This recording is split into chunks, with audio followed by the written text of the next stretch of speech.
actually had 3 items on our agenda, but we do have one other that's popped up recently. We're going to start off with it. So I'm going to amend the agenda a little bit tonight and start with other and ask the chief to give us an update on an issue.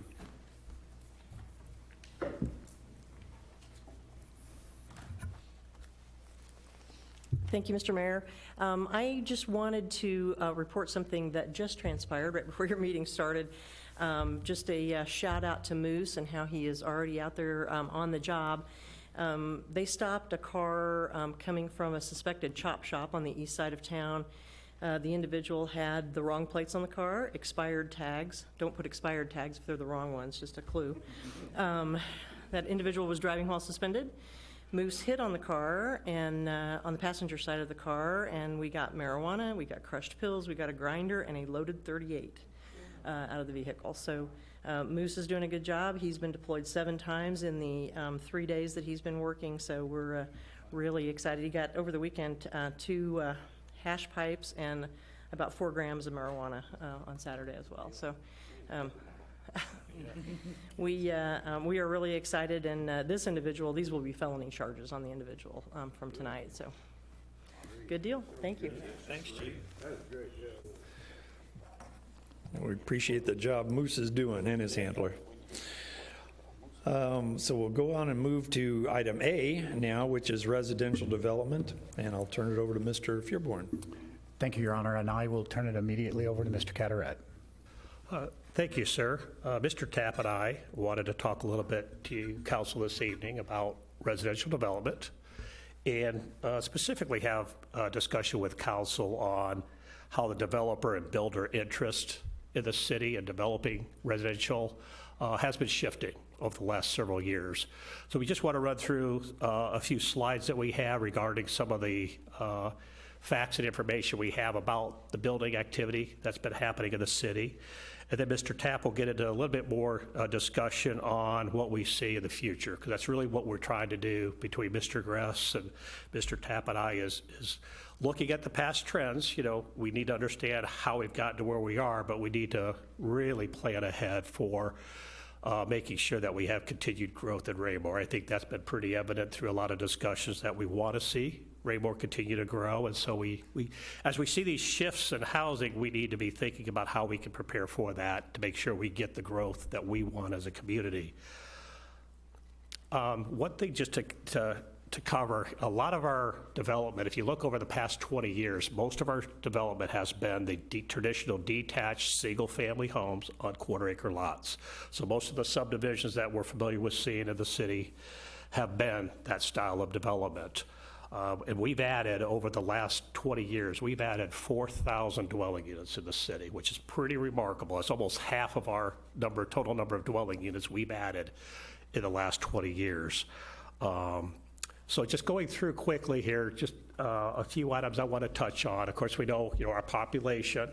We'll get the new population figures within, hopefully this week, and I'll be sharing that out with the council as soon as the census releases those to see where we're at in 2018. But you can see we definitely are a growing community. In 2017, recently, we were number 7 in population gain, only behind the real big players, the Lee's Summit and the Overland Park and KCMO. So we are definitely at the top of the communities for growth that we saw as recently as 2017. Yet we're still only half built out. I think that's something we need to remember as we're thinking about our discussion tonight, is that half of our city is still undeveloped. These are just the population growth we've seen in the decades leading up to 2010, pretty remarkable numbers. But even the decade that we're in,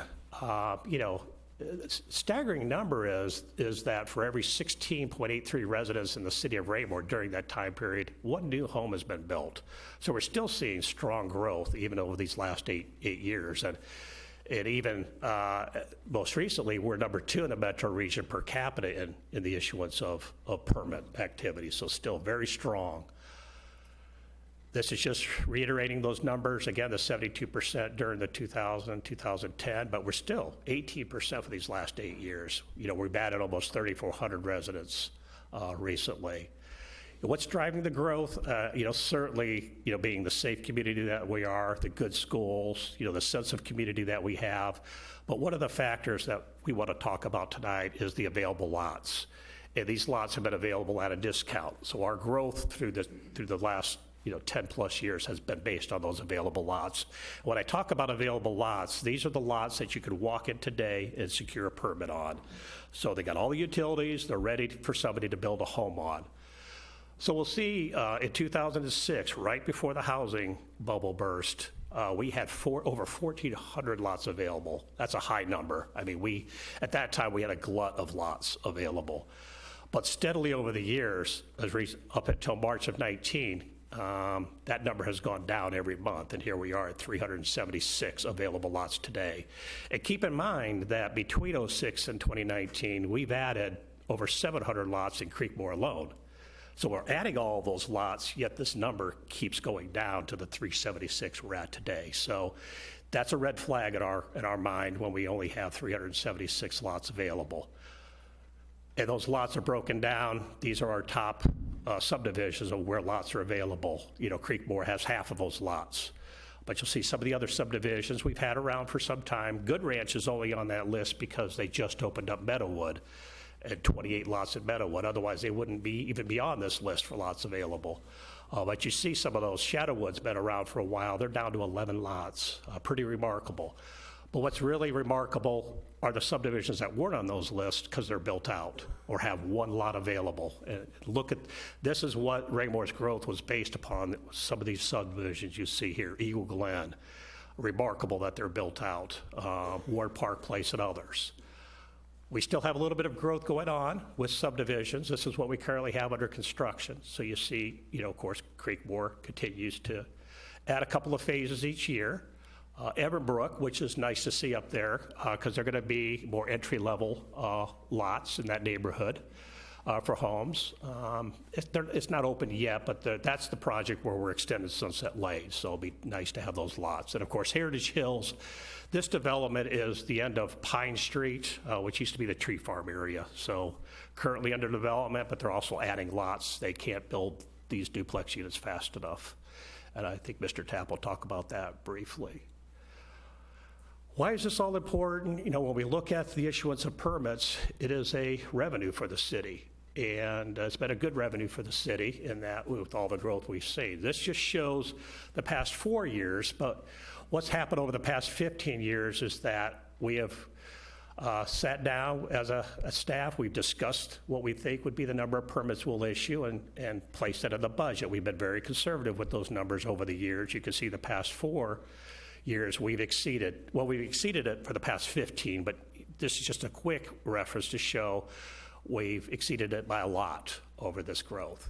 So fiscal year 19, we projected 125 units. And you can see it was going up from when we had the housing burst. But in 2018, early 2018, we started to see some changes. And that's when we started to think, we may not want to keep going with that upward spiral of how many permits we're issuing. The number of lots was decreasing. We weren't seeing new lots being added, subdivision being added. The builders were starting to fade away, some of the builders that we had long-term. And so we became concerned and dropped that number to 125 for this fiscal year. You can see where we're at. So in the first 6 months, we've only issued 53. Which means in order to reach our budgeted amount, we have to average 12 permits per month. Doesn't sound like a lot, but April we issued 6.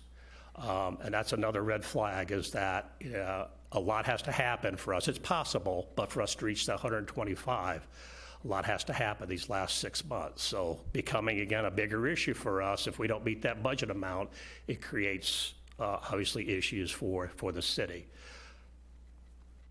Which then begs the question, what do we do in fiscal year 20?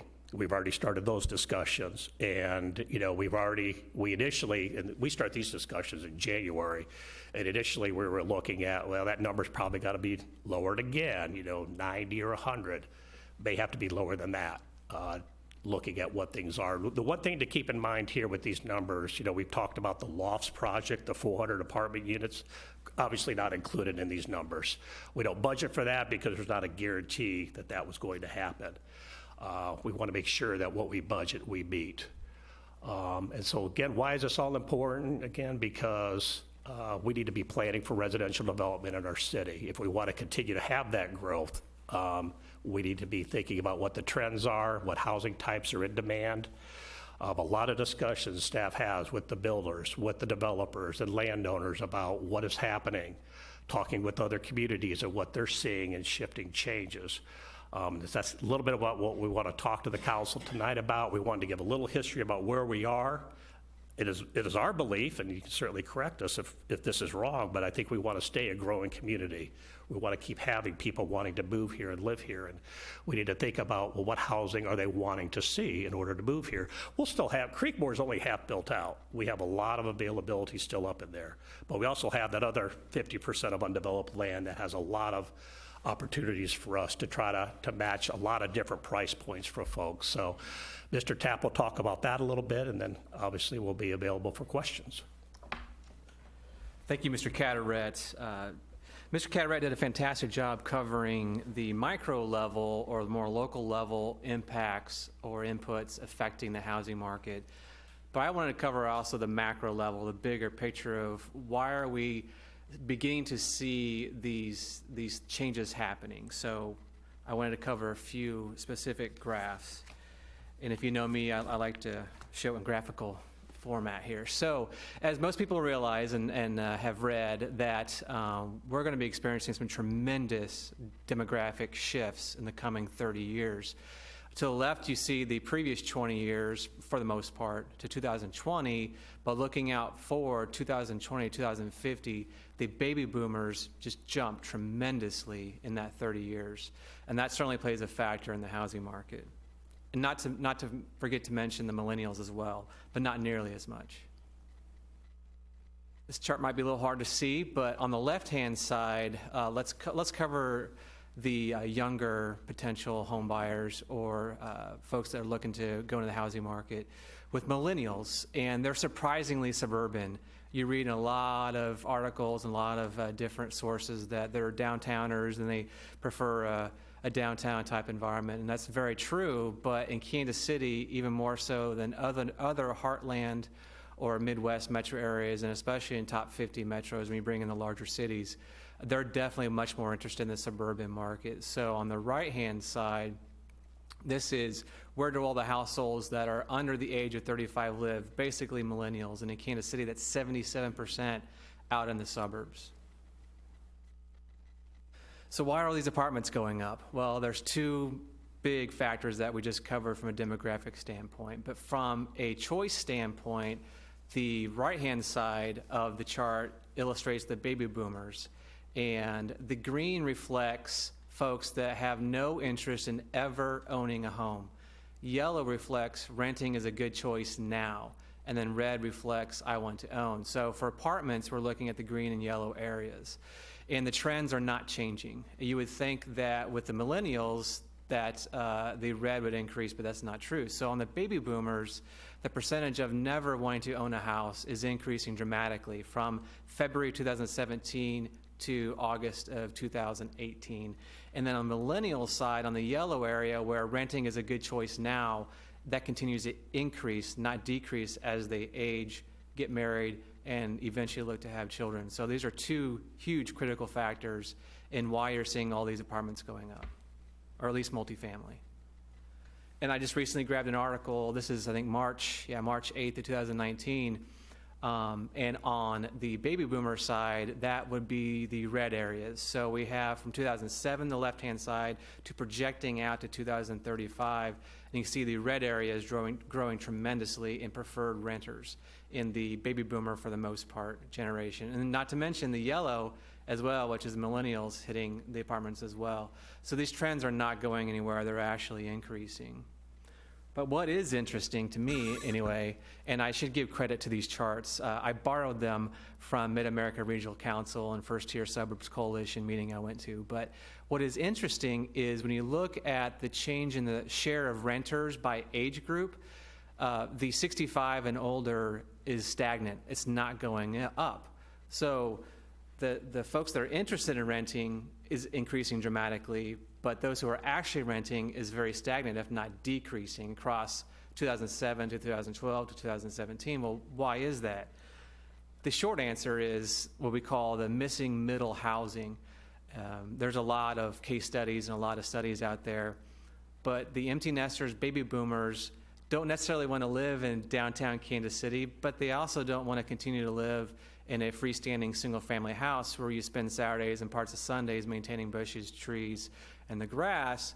They prefer the two-family or duplex on up to kind of townhome, garden, not quite garden-style apartments. So it's that middle housing that we're really talking about that's going to really explode, and there's a tremendous lack of supply. So demand is ramping up tremendously, whereas supply is minimal at best.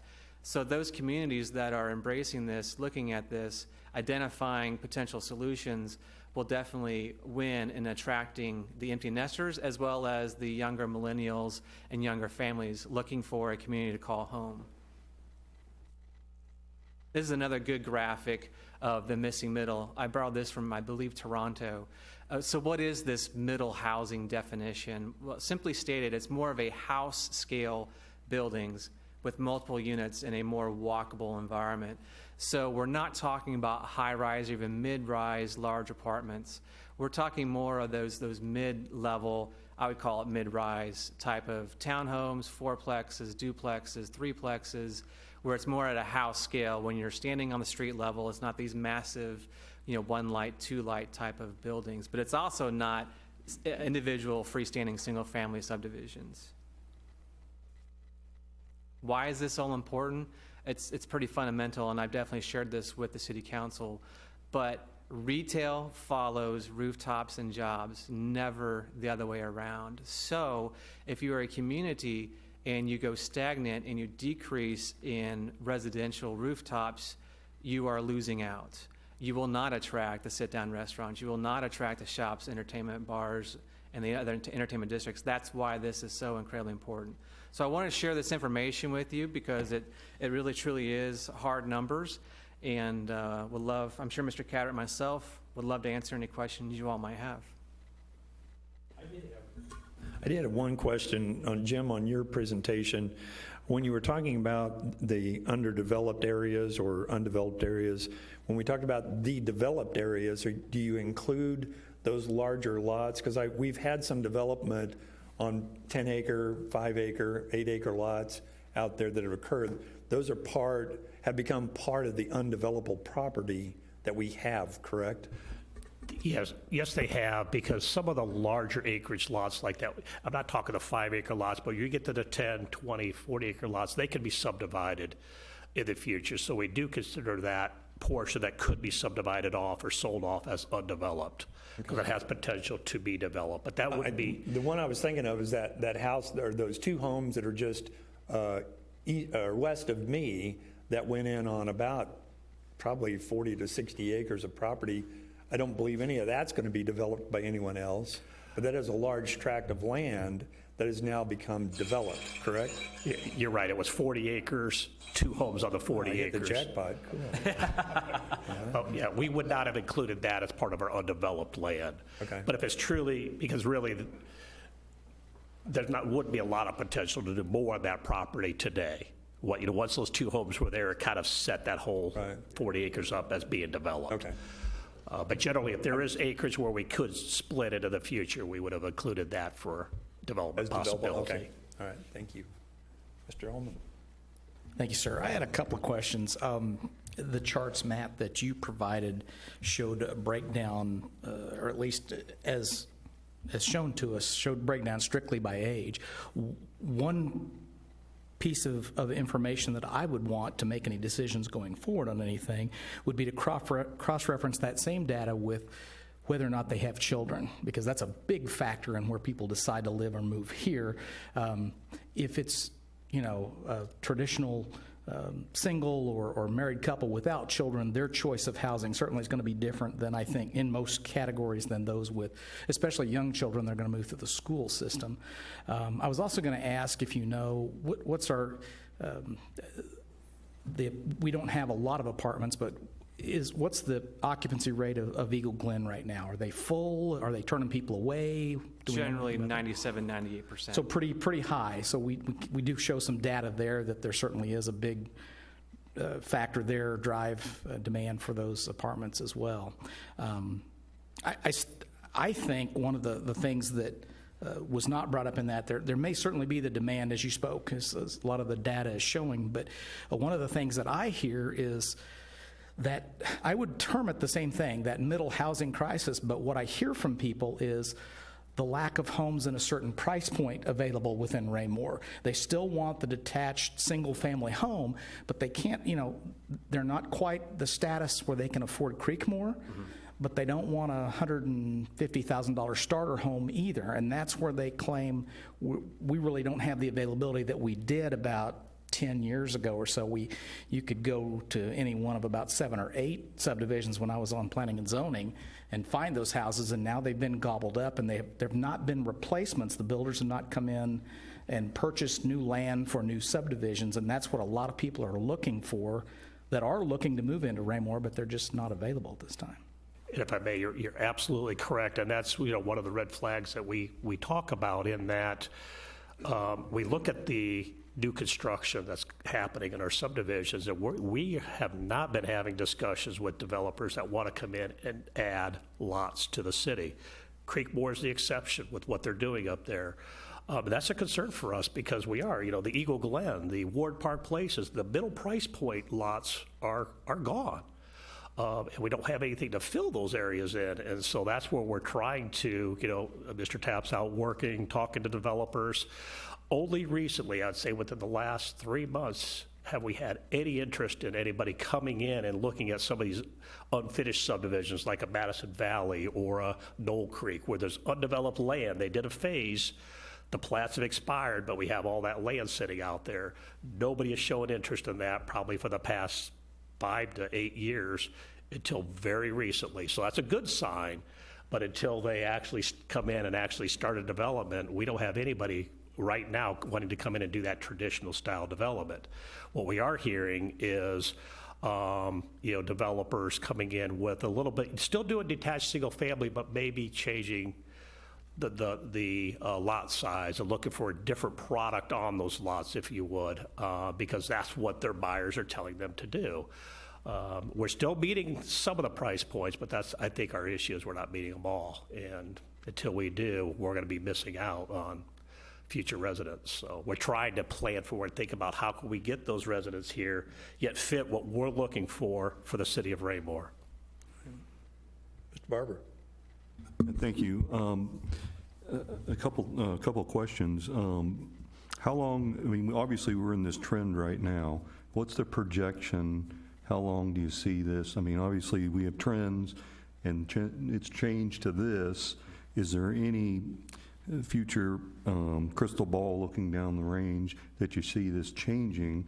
And the second question, I think, Matt, you and I have talked about it before, but you never hear the word condominium in this area. And I know I've got friends that live in different parts of the country where single-family homes are getting unaffordable, and so people still want ownership because they want to be able to have an investment, sell it, and move up. And so those areas you see more of the, almost like what you're showing there, but it's an ownership condominium type thing. So is there any thought to that, or is that not something that we do in the Midwest, or just curious?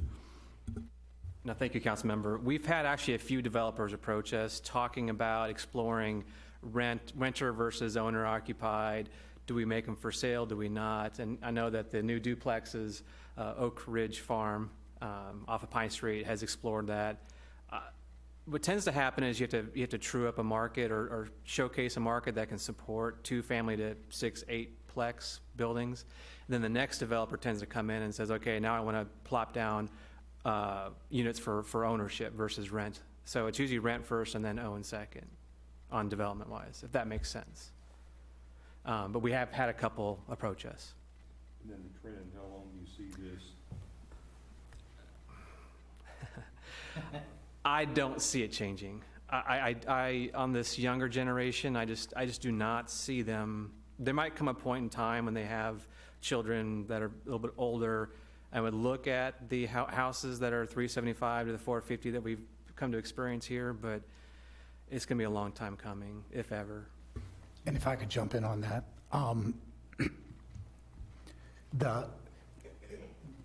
while we've presented, and the two questions go right to the heart of it, while we've presented, here's the situation that we're in, and presented one of the alternatives that we may need to look at is multifamily, that's one presentation. There is a spectrum of items that we need to be looking at as far as putting a housing tool into our housing toolbox. And it's all across that board. Lower priced homes, up to multifamily and renting in townhomes or condominiums. Sell my house and buy an apartment yet, right? No, unless you want to, then we'll Mr. we'll Townsend? have it. Thank you, Mr. Mayor. Appreciate staff's update on this. Couple of questions I have. I'm gathering from this is kind of a primer and a brace for impact on the future changes and the pendulum swinging from single-family lots availability to single-family permits to probably more multifamily type units coming in, which is, to me, not surprising as I drive around the area and see a lot of senior living or 65 and older units going in the area. So that was one thing that I noticed. But then another piece is, you were talking that came to mind, are we having developers wanting to rezone, existing single-family lots to, we were seeing a trend in that discussion and preliminary talks of wanting to possibly take existing single-family lots and rezone a group of them into multifamily to try to meet a need? Is that Well, trending? What we're seeing is the available land for anything but single family is very, very limited. So for anybody to do any duplexes within the city, you have to rezone, whether it's from single family or commercial to residential, or there is no undeveloped land available zone for duplexes. When you look at multifamily, the only land available is what is remaining in the Timber Trails subdivision. They recently built out the townhome development they have, and Hunt Midwest has the rest of that land for sale. And that, when I say the rest of the land, it's really from Johnston Drive north to their existing units, but that's zone multifamily, but there is no other land available in the city. So any type of development other than single family is going to have to go through the process of changing the land use to something other than single family, or the commercial to multifamily. I see, within our existing boundaries. Yes. And then the follow-on to that is, as we experienced with the recent, few months back, if not last year at some point, with the developer wanting to rezone and put in some duplexes, and that we got into the not in my backyard discussions with various individuals. So going forward, and we're seeing this trend change to meet the needs of existing and new residents and getting the rooftops. Hopefully staff is coming up with some ideas in future discussions how to, get around that not in my backyard type of, discussion point. Or I don't want to say discussion, have the discussion, but find an agreeable solution, to kind of help current residents and things of that sort. So that's It is definitely going to require an educational campaign to the public, and then it becomes kind of a policy issue. It's up to the council to listen to the public and make determinations on what they think based on those conversations with an educated public on the issue are going to be. There'll be a component of our population that says, when we hit the end of, keep it the way it is, when we hit the end of it, it stops there, and we don't want to see any other type of growth, and we don't want to see any more growth. And that will be a policy issue for the council to take up. Thank you. I would like to get staff's thoughts on, we don't incentivize single-family residential like we do commercial. However, there are things that we do that inadvertently incentivizes single-family residential. And it's typically when we added the transportation plan, when we decided to extend Sunset to the south, that builder moved in before we even started moving a stone and said he wanted to build houses down there. We have seen that on the new roads that we built between Fox Ridge and Dean Avenue. We saw one of the builders come in there and immediately start building homes. And we may see a similar effect when we extend Johnson Drive across from Dean to the outer road as a possibility.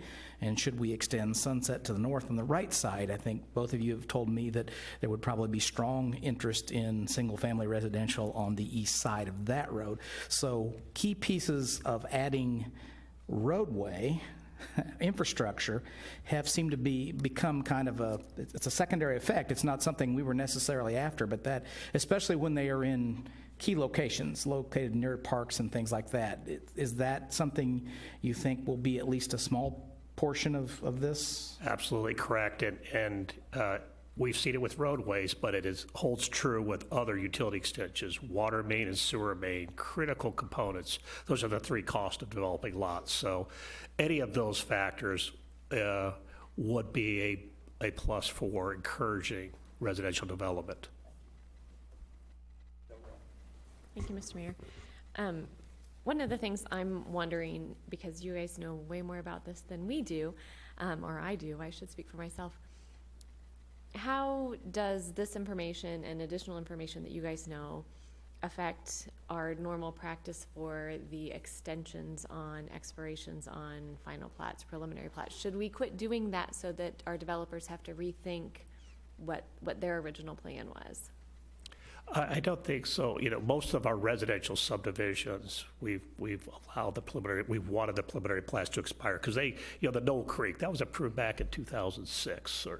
So we don't want those to continue on. The ones we've kept, the Eagle Glen, not the Eagle Glen, but the developer of Eagle Glen bought down in the estates of the Good Ranch, and that one still remains valid. We still have interest today from somebody constructing down there. So if we have a development that meets the spirit and intent of what our code would require today, then we should continue those. It's the really old ones that we have slowly gotten rid of because they really wouldn't comply with today's codes. So we want the development, but we want the development to be done in the manner that we expect it to be done. And so I think we've flushed all those out. We're where we need to be with those extensions. Anyone else? Yeah, Mr. Fieldborn, sure. And so the council is aware, we do not believe that I do not believe that we will hit the 125 budgeted for this year, which will lead to an operational revenue shortfall and a shortfall in our excise tax fund overall. That I say a shortfall in that particular area. Currently, the finance director and I are going through revenue projections for next year on what we're planning on budgeting, and right now I am using a number of 85 with the consideration of dropping that down to 80. And that's a lot of thousands of dollars. That concludes staff report on this item. Well, thank you for the update. We really appreciate it, and fine presentations. Thank you. Thank you. And item B on our agenda is the citizen survey. Mr. Fieldborn. And I'll immediately turn this over to Mr. Icky. Thank you, sir. I'm going to get you set up real quick.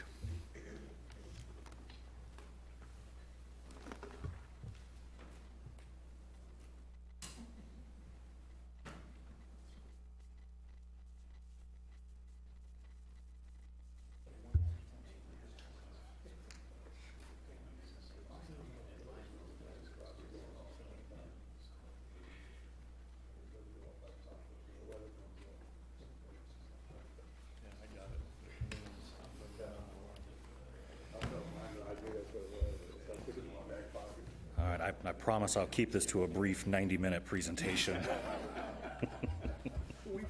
But this is good news. Excellent. Well, as I've updated in the past with the 2019 community survey, Just to give you an idea of where we are and kind of how we conducted this survey, ETC sent out the survey instrument. It's a 7-page questionnaire with various questions that council had approved. Sent that at the end of February through March. Spent most of March and April analyzing some of the data and just recently got us back the results. In all, they had set a goal for about 400 respondents, which was their goal, or that they had set internally. Ultimately received 534 results or responses back, which was fantastic. That high of a response rate means we're able to go with a 95% confidence rate and a 4.2% margin of error. So if everyone were to put their high school hats back on and go back to statistics class, essentially what this means is, of the respondents that we had, if we were to randomly sample anyone else in the community, ETC, who is our third-party vendor that we've used since 2006, they have a very high confidence level, or a very high level of confidence that we would be receiving the exact same results. So even though we are financially and just physically unable to survey all 21,000 residents, with the responses that we received and the data analysis that they have done, ETC feels very confident with some of the numbers that they have received from this report. So the big picture, ultimately our residents are happy, and some of the major findings show that over and over in a lot of the categories, our residents are very satisfied with the services. Not only are they satisfied with the services, but the overall issues that influence the perception of Raymore. I mean, they are not just happy with the services provided by the city, they are happy with the life that they are living in the community. They are happy with some of the opportunities, some of the retail experiences, and so on. For us, especially when we do the survey, there is a big emphasis on perception. What do people feel and what do people think, even though there may not be anything that can move this needle one way or the other. But ultimately, at the end of the day, people believe that they have a very high quality of life, and so we asked them if they're satisfied. 84% said that they were, and in the Kansas City region, when we benchmark against other communities in the area, they're only receiving 67% of a satisfied or a very satisfied response. The overall image of Raymore is about 80%, benchmarked against the Kansas City region is 59%. And the last one, which I think is incredibly important and something that really I want to highlight and take a second to talk about, is when we asked our residents how satisfied are they with the overall value that they receive in their tax dollars and fees, 61% said that they were very satisfied or satisfied. And you can see it compared against the KC region, and this includes cities, not just Kansas City and some of the bigger cities, but even some of our own benchmark cities that are about the same size. To add to this, 38% is roughly where Raymore was back in 2006.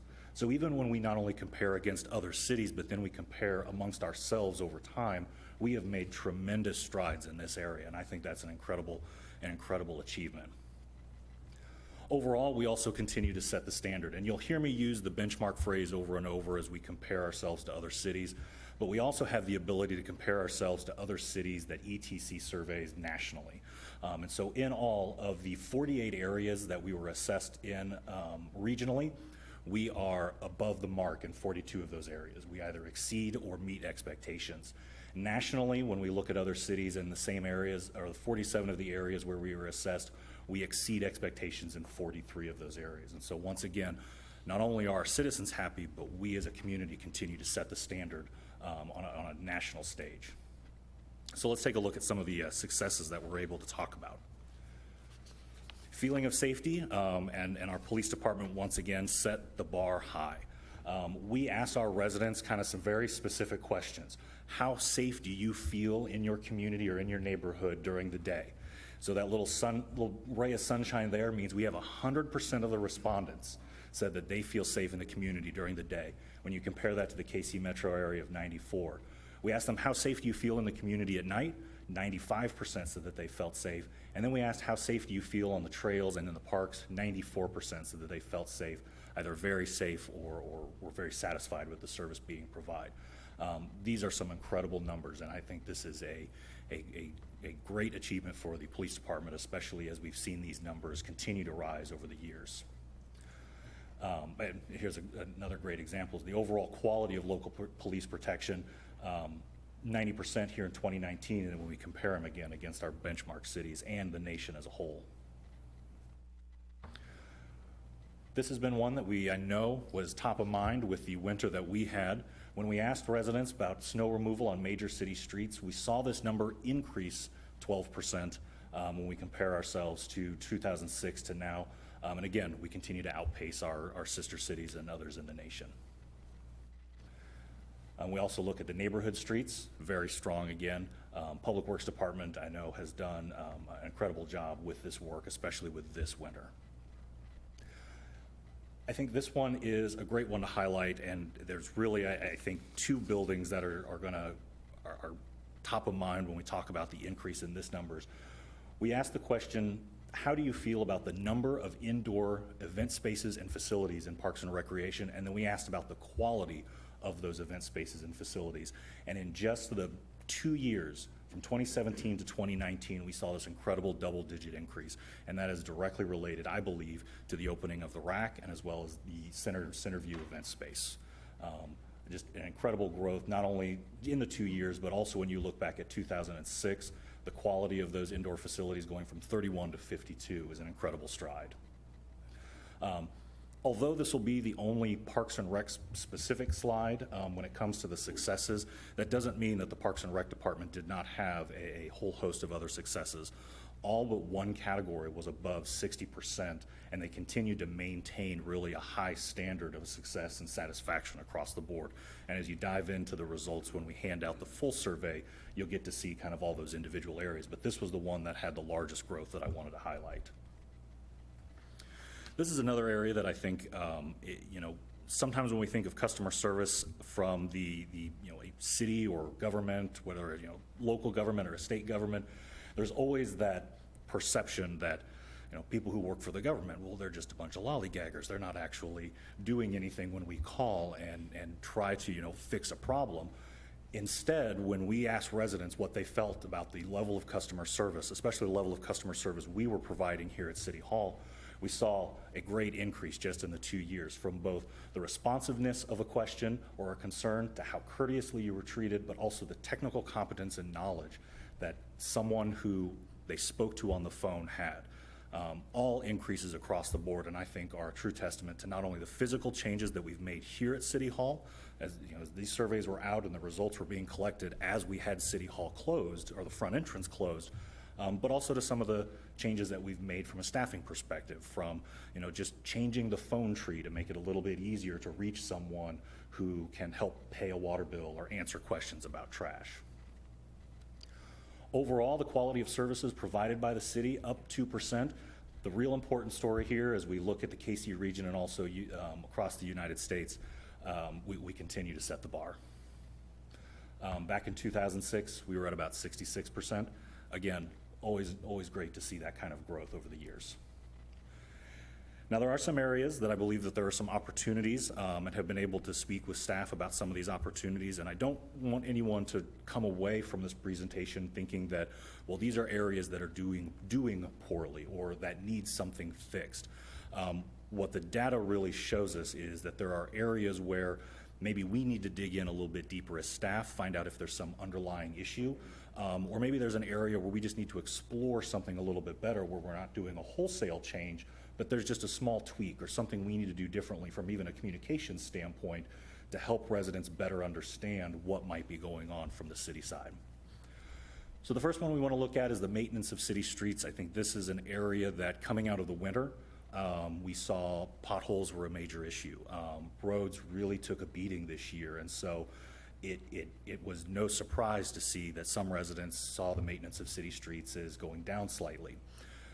Something this also tells me, and as I look through some of the, so we're looking at just the data, but we also provided open-ended questions where residents could provide comments.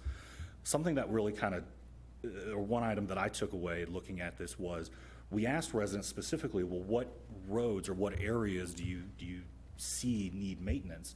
And it was really interesting to see how none of them were roads that we have direct control over. It's I-49 and 58 Highway, it's Ward Road, it's Prairie Lane.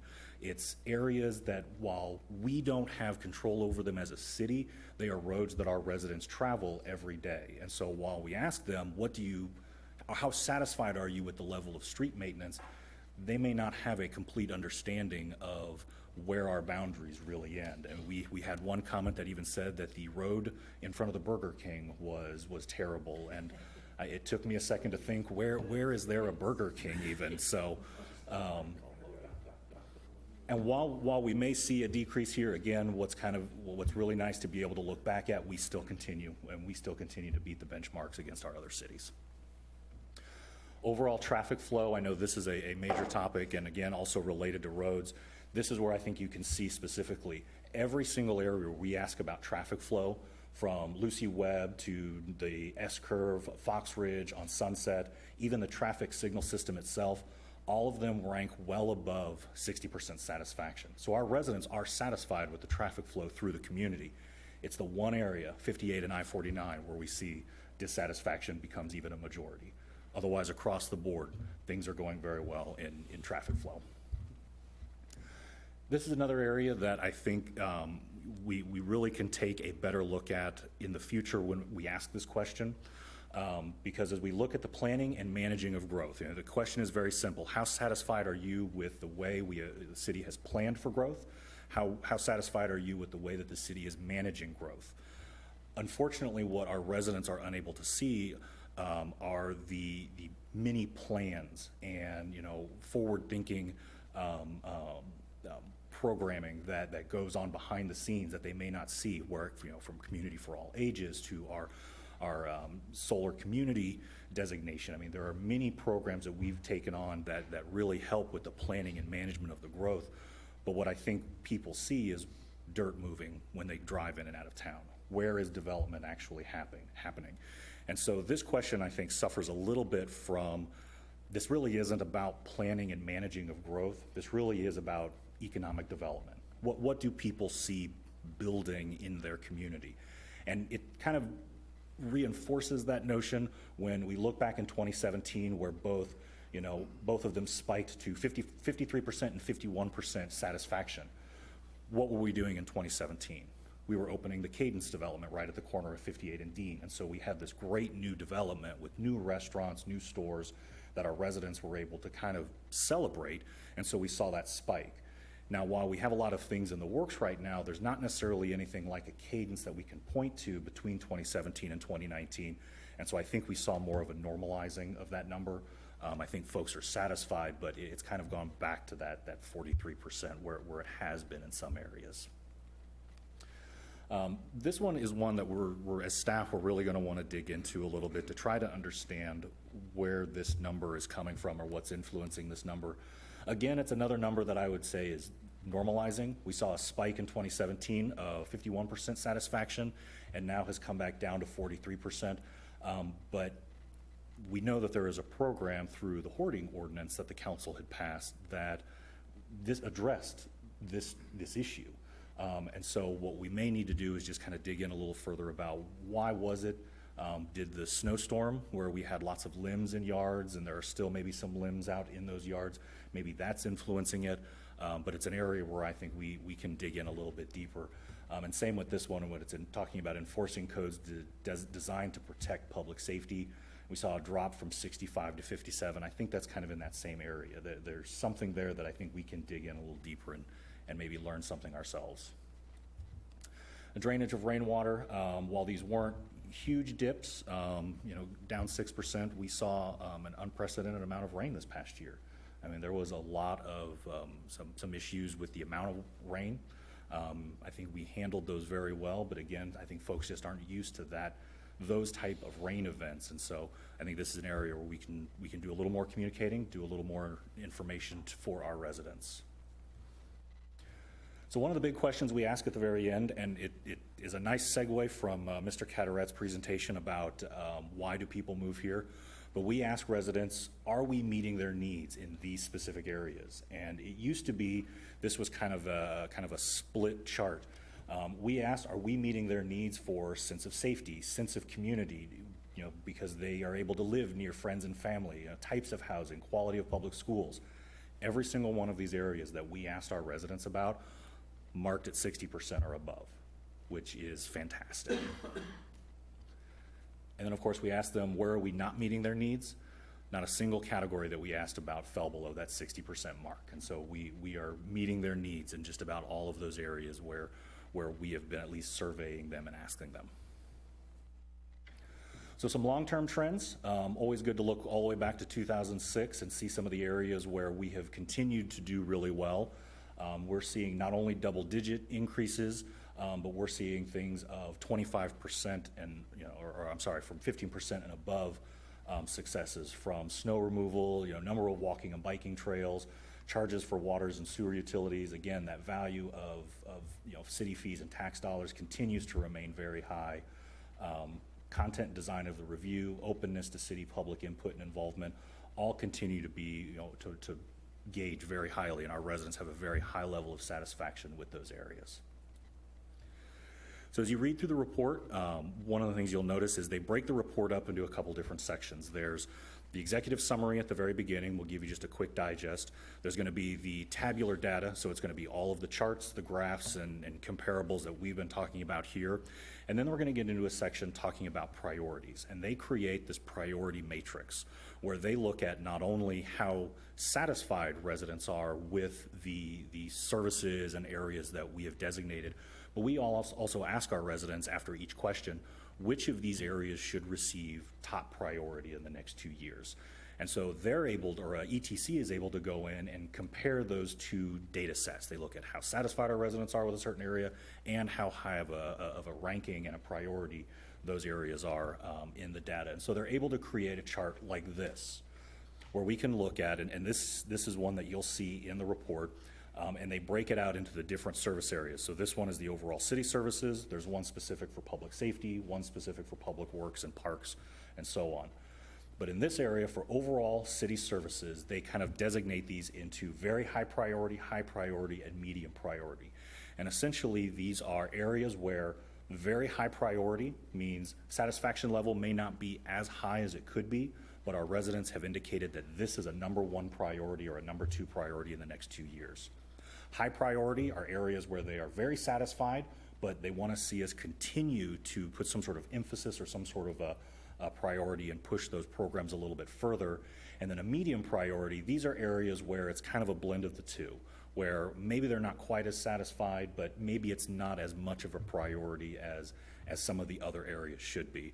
And there's kind of a whole science behind how they came up with those, and it's really nice the way they not only do, like I said, this overall city services, but then they will delve into the individual areas that we surveyed on, and you can kind of see where we should be pulling the priorities for going forward. They also provide kind of this nice graphic analysis where you can see, the areas where we, if you're looking at the chart here, the x-axis on the bottom, that's your level of importance. How high did they rank those areas? How high of a priority were these programs? And then the y-axis is your satisfaction level. So based on where they fall on that higher satisfaction or lower satisfaction, that's really where it's going to rank in kind of this graphic window. So those areas in that far upper left corner, they have a very high satisfaction with, and they may have ranked as a lower importance or something that maybe is not necessarily something we need to jump immediately into. But then you can see, some like public safety services. It's a very high satisfaction rate, but our residents continue to rank it very high, something that's really important and a priority. Again, this is just for the overall city services. You're going to see a very similar set of charts for public safety, public works, parks, and so on. And it's kind of another way to look at the two comparable sets of data and have kind of a visualization of where those items actually land on priority list for our residents. And our final item, City Council had directed staff to include a question that had a couple of different aspects to it. We wanted to look at some of the results from the community conversations that had just completed the previous fall, but also had a couple of questions that were specifically directed.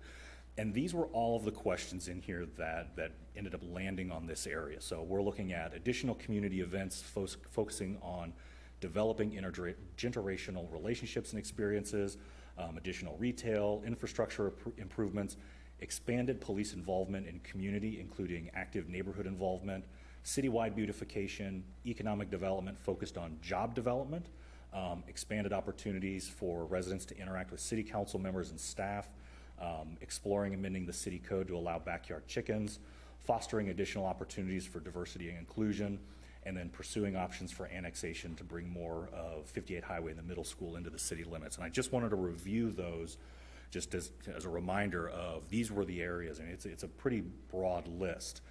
For that large of a list, we asked residents to rank their top 5. Typically with all the other questions, they rank their top 3, and so we asked them, priority list, what's your number 1 through 5? And the next 2 charts, I kind of want to explain just a little bit. So we ask our residents to rank the top 5, and this first chart you're going to see, this is going to show how the rankings for the number 1 priority fell out. So what you're going to see first is just those that were ranked as the top priority out of 5. And it may be a little bit hard to see, but essentially, retail, shopping, and restaurants was the number 1 priority for all of our respondents, was the number 1 priority over 40% of the time. With infrastructure, second behind it, then job development, police involvement in the neighborhoods, intergenerational experiences, none selected, or maybe one wasn't placed on that list, annexation east on 58, citywide beautification, diversity and inclusion, backyard chickens, and council and public interaction. I don't want the council to be offended that the public doesn't want to.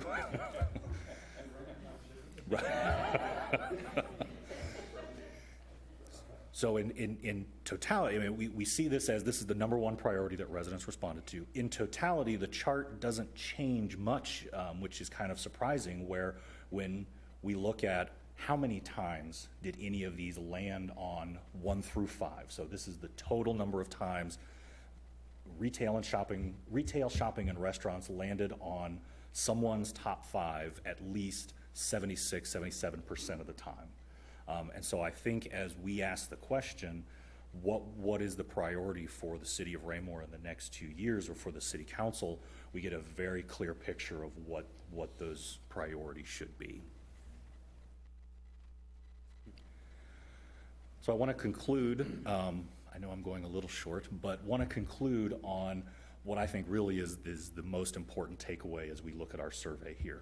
I mean, really, these are 3 areas that I think that this council should be very proud of, and this council should really be able to be, or should be able to really reflect on and look at. Our residents not only are happy with the quality of life, they're happy with the image that we put out there, not just to our residents and for our residents, but that we put out there regionally. And then finally, our residents truly do have a high level of satisfaction with the value that they receive in their tax dollars and the fees from City Hall. And so the growth in that area is incredible, and there are very, very few cities that are able to show that kind of growth in that area over the time period that we have. So with that, I would be happy to entertain any questions. Thank you. Mr. Iggy, great report, outstanding. Yeah, the news is good. One thing I was curious, perhaps you would consider the challenge for the communications department. If it's got to be very difficult for a new officer that comes to Raymore, police officer, and they're going through FTO training and they haven't been to Raymore before, to try and teach them our geography. This half of Kentucky Road is in Belton. This half is in Raymore. I know our citizens are the same way. I'm kind of wondering if we don't need to go to the old Saturday Night Live sketches with the big arrows. This is in Raymore, this is not, because I know that's feeding a lot of that city street condition, infrastructure. You said it yourself. We got the one comment that the road in front of Burger King is awful. Yes, and it's not ours, and we can't really do anything about it, or very little. I know that's a challenge. That's a tough challenge for the communication team.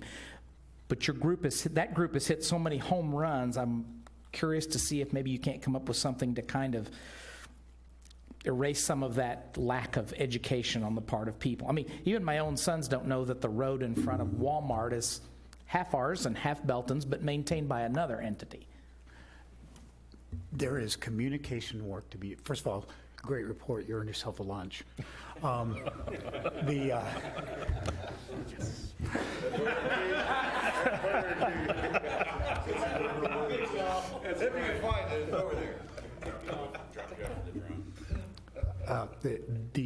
inside joke to that was Mr. Ike used the word lollygaggers.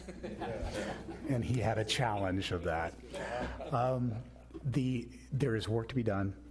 A significant amount of that work we believe to be getting the proper communication and getting the residents educated in those areas. We put together the open comments. We're in the process of trying to grill through those to give you a comprehensive report of all the open comments. We did pull out the open comments, and we'll pass them out tonight, that were associated with the specific question about backyard chickens, because that raised a number of comments when we asked that question the way we did. But it's going to be about the communication, with the possible exception of the one that we really need to explore relative to community development. Something that I feel like we're probably missing something there that is even more significant than not communicating out. Thank you, Mr. Mayor. Question for you, Mr. Ike.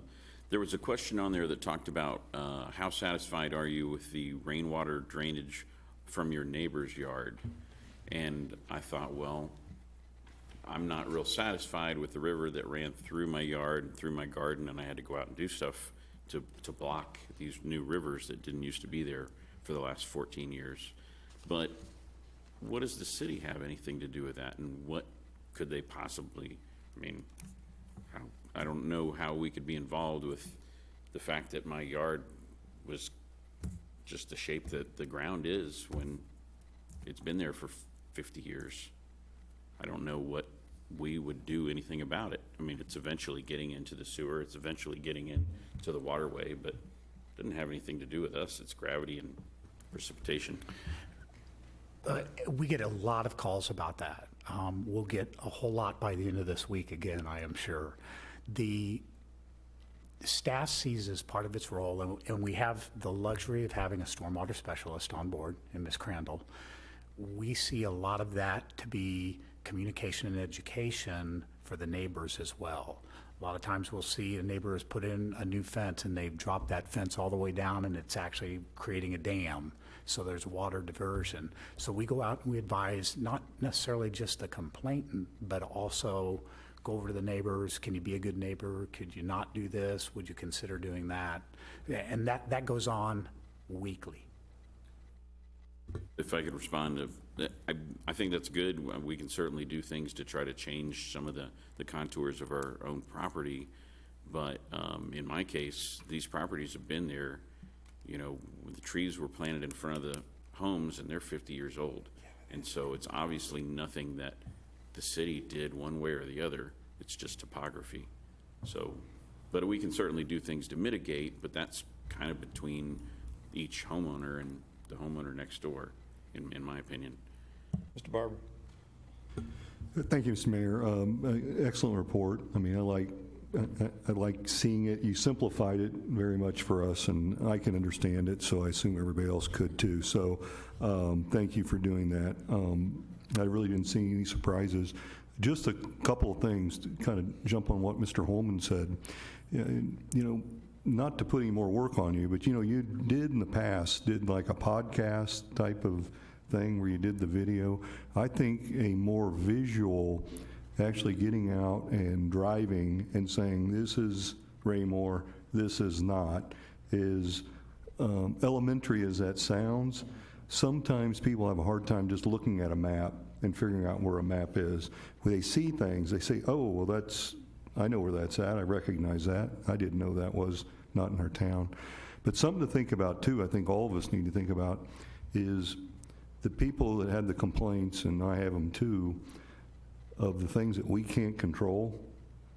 We got to remember, folks live here, and that will eventually run some people off. Even though we don't control it, they're going to say, I don't want to live in this town because I don't have to drive through that mess, or I don't have to drive through that mess to get into our town. So I know that we're already thinking about some solutions with that, but and I don't think staff would just say, well, we don't need to worry about that because we don't control it, because our people that live here, their perception is their reality. They have, so when they have a hard time getting in and out, or they have a hole that they have to drive through and they damage their car, even though we don't have control over it, they can get sick and tired, and they do have options. They can go somewhere else. Not to say it'd be any better, but sometimes that does run people off. So thank you. though. Quick Very good. anecdote, I went to a specialist today, and whose office is in Belton, and we got to talking about Raymore's growth, and he said he didn't build in Raymore because he didn't want to have to cross that bridge every day. And so he actually said that. He didn't move here because of that. Ms. Abdelgawad. Thank you. Kind of along that line, I think a couple of the other important pieces are for us to share with citizens that the city does try to work with the people, the communities that own those roads that we don't control. I know in Ward 4 we have some examples of trying to work with county to get Ward Road fixed, and there's some small improvements, but ultimately it's not there yet, and it'll be a while, but we keep trying. We're not giving up. The city's contacting those cities, those entities, to get them to patch or to see if we can work out a way to work together and get it done. But I think if we do some communication about what roads are ours and what roads are not, then it's important to include that piece of, so Raymore can't fix this road, but here's who you need to talk to maybe get something done about it. So letting people know who is the right person to contact about that, I think, is an important piece. And then additionally on the growth, I don't know, is it easy to flip back to that slide? I wanted to see how those numbers compare. I feel like a big piece of the low number there may not be about lack of growth, but coming from the people who don't want to see growth. What % of our people don't want to see growth? And when they do see growth, now I'm unhappy about it. Good point. So, in thinking about why that number is the way it is, consistently, it's not getting to be a high number anyway. And if we compare to other communities that are growing or not growing, is that number really kind of 50-50? Because you're always going to have some people who want growth and some people who don't. And when you see the comment, but like I say, we're still slogging through the comments, and we will get those to you in a concise binder. But you're exactly right, council member. There are a number of comments about that, and they go both ways. I wanted to talk about Councilmember Burke's comment. I had the same furrowed brow you did with the drop in I'm dissatisfied with stormwater runoff, until he got to one of the slides at the bottom as far as where it landed on priorities. I was dissatisfied with it, but it's the lowest priority as far as the stuff I care about. So it's like, yeah, I don't like it, but fix this stuff, do this stuff before you mess with even that. So I kind of lost some of my concern when I saw that cross-reference question in there. Anyone else? Mr. Circo. Thank you, Mr. Mayor. Yeah, I kind of correlate back what they say. I hear that a lot about we want the bed and breakfast, we don't want to expand, we don't want all this in our backyard, which is not. Again, it comes to education. Where we're trying to grow is not in your backyard like some have, but you get that from a lot of people. They love it, they love the atmosphere, the mystique of Raymore, but we know to go forward, we have to have this growth. But some people, they don't want to hear that, even though it's the way we grow. We can't just freeze and stop. We'll stymie ourselves and not go anywhere. And then the belt, I constantly hear that all the time about the 58 and 49. And, I don't know, we have to put big shiny lights. Raymore, Belton. I mean, because that's what people do believe. They believe they're so mad at Raymore because they can't come across the bridge, and they get mad at us because the roads are so bad till they hit up to the top of the hill to Dean. But they don't know the education, but they blame Raymore constantly for stuff like that. It's really not nothing Raymore can do at this point in time. Anyone else? I'm still surprised we have a mystique in Raymore. Is that a mystique in Raymore? Okay. That Anything concludes else? staff report, sir. Okay. All right, well, the next item is board and council appointments. So I prepared this for you all to, if you'd please share that. Please share that. We've got several board positions that are up for appointment and reappointment. And I work very closely with the park board. I work very closely with the director and Mr. Feuerborn with regard to the applications that we received. And we have reached out to a lot of these people who are interested in serving. Some have served for many years, very wonderful years on the board, but we've got these people whose applications have been on file for some time. I hate to rule them out. So we were kind of looking at what potential replacements we could have and appointments that would take place. So we are, the park board was probably the most seriously one looked at. The tree board reappointment, she's a wonderful appointee there that works very well. And then the Board of Adjustment, Paul's a great guy, wanted to get him into a permanent position there. And then our License Tax Review Committee is usually, our representative is usually the Mayor Pro Tem, so I was going to appoint Mr. Holman to that. So I will leave this for you to study.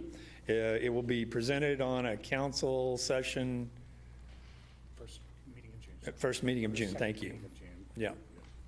So our first full meeting in June, second week. But anyway, I wanted you to take a look at those. Anybody has any concerns, please call me. We can certainly talk about them. But I'm hoping that you all will agree these are some pretty fine people to be appointed into those positions. And if you don't know who they are and you have questions about them, I'd be happy to talk to you about it if you have any questions afterwards. Okay? It's 3 weeks away. Yeah. So the ones who are being replaced, are they choosing not to come back? No, they have expressed interest, but I've made the decision to move on because of their tenure and give somebody else an opportunity to serve. It's not precedent setting because I did that with planning and zoning not too long ago as well.